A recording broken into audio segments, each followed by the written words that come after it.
মই এই মুহূৰ্তত বৰপেটা ৰোড ৰেল ষ্টেচনত উপস্থিত আছোঁ, যেহেতু বিভিন্ন প্ৰান্তৰ পৰা নিজ ৰাজ্যলৈ গৃহলৈ এইসকল লোক কিন্তু ইতিমধ্যে আহি উপস্থিত হৈছে আৰু এনেদৰে অজস্ৰ লোক নিজৰ ভোট সাব্যস্ত কৰিবলৈ নিজ ঘৰলৈ কিন্তু ইতিমধ্যে ৰেল যোগে আহি উপস্থিত হৈছে। আৰু মই যিহেতু এই মুহূৰ্তত বৰপেটা ৰোড ষ্টেচনত মই উপস্থিত আছোঁ, আপোনাৰ ওচৰলৈ আহিছোঁ। আপোনালোকে ক'ৰ পৰা আহিছে?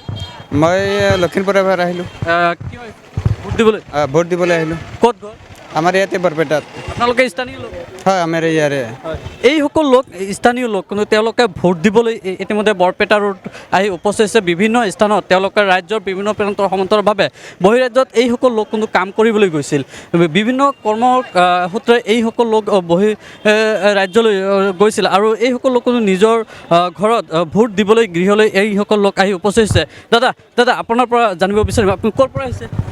মই শদিয়াৰ পৰা। শদিয়াৰ পৰা ক'ত যাব? মই কলগাছি। ভোট দিবলৈ আহিছে? ভোট দিবলৈ। আপোনালোকেতো ইয়াৰে মানুহ?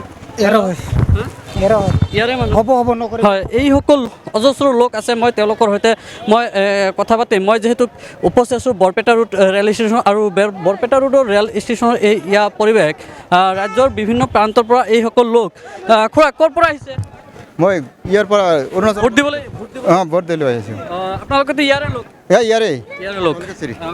ক'ত ঘৰ? কলগাছি। কোন সমষ্টি? এইটো আমাৰ এতিয়া বৰপেটা আছিলে, এতিয়া ধুবুৰীত হৈ গ'ল।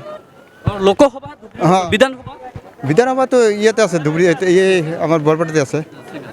হয়, এইসকল লোক নিজ গৃহত এইসকল লোক কোনো নিজৰ ভোট সাব্যস্ত কৰিবলৈ। দাদা ক'ৰ পৰা আহিছে? লখিমপুৰৰ পৰা। আপোনাক ভোট দিবলৈ? ভোট দিব ঘৰলৈ আহিছে। এইসকল লোক ৰাজ্যৰ বিভিন্ন প্ৰান্তৰ সমান্তৰালভাৱে বহিৰাজ্যতো কোনো যথেষ্ট লোক ইতিমধ্যে আহি উপস্থিত হৈছে বৰপেটা ৰেল ষ্টেচনত। যিহেতু মাজত মাত্ৰ আৰু কিছু সময় কেইটামান ঘণ্টা তাৰ যিহেতু কাইলৈ হ'ব ভোটগ্ৰহণ, আৰু এই ভোটগ্ৰহণৰ বাবে তেওঁলোকে কৰ্মসূত্ৰে ৰাজ্যৰ বিভিন্ন প্ৰান্তৰ সমান্তৰালভাৱে বহিৰাজ্যত কিন্তু এইসকল লোক বিভিন্ন কৰ্মসূত্ৰে থাকিব লগা হৈছিল আৰু তেওঁলোকৰ নিজৰ যি গণতান্ত্ৰিক অধিকাৰ ভোট সাব্যস্ত কৰিবলৈ নিজ নিজ গৃহত আহি উপস্থিত হৈছে। আৰু ৰেল যোগে বিভিন্ন প্ৰান্তৰ ৰাজ্যৰ বিভিন্ন প্ৰান্ত দিল্লী, বম্বাই, হায়দৰাবাদ আদিৰ সমান্তৰালভাৱে তেওঁলোকে ৰাজ্যৰ বিভিন্ন প্ৰান্তত এইসকল লোক কিন্তু কাম কৰি আছিলে। দাদা ক'ৰ পৰা আহিছে? লখিমপুৰৰ পৰা আহিছোঁ। লখিমপুৰৰ পৰা। আপোনালোকে ভোট দিবলৈ আহিছে? হয়। ইয়াৰে মানুহ? হয়। যিহেতু কাইলৈ ভোট গ্ৰহণ। হয়। কেনেদৰে আপোনালোকৰ পৰিস্থিতি নিজৰ সাজু হৈছে ভোট দিবলৈ? হয়।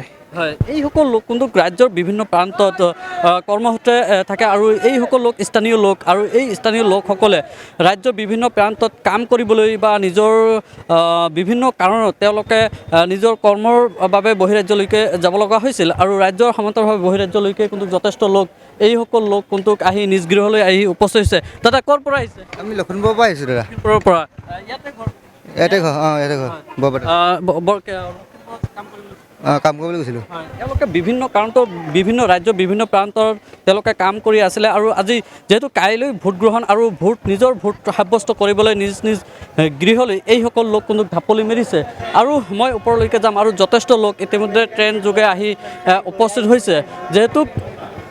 যিহেতু কাইলৈ হ'ব ভোটগ্ৰহণ, বিধানসভা নিৰ্বাচন, আৰু বিধানসভা নিৰ্বাচনক লৈ কিন্তু ইতিমধ্যে যিসকল লোক বহিৰাজ্য বা ৰাজ্যৰ বিভিন্ন প্ৰান্তত কাম কৰি আছিলে এইসকল লোক কিন্তু নিজ গৃহলৈ অভিমুখে ঢাপলি মেলিছে। এনেদৰে অজস্ৰ লোক ইতিমধ্যে বিভিন্ন ৰেল যোগে আহি উপস্থিত হৈছে। আৰু মই যিহেতু এই মুহূৰ্তত উপস্থিত আছোঁ বৰপেটা ৰোডৰ ৰেল ষ্টেচনত, আৰু বৰপেটা ৰোডৰ ৰেল ষ্টেচনৰ পৰিৱেশ এয়া।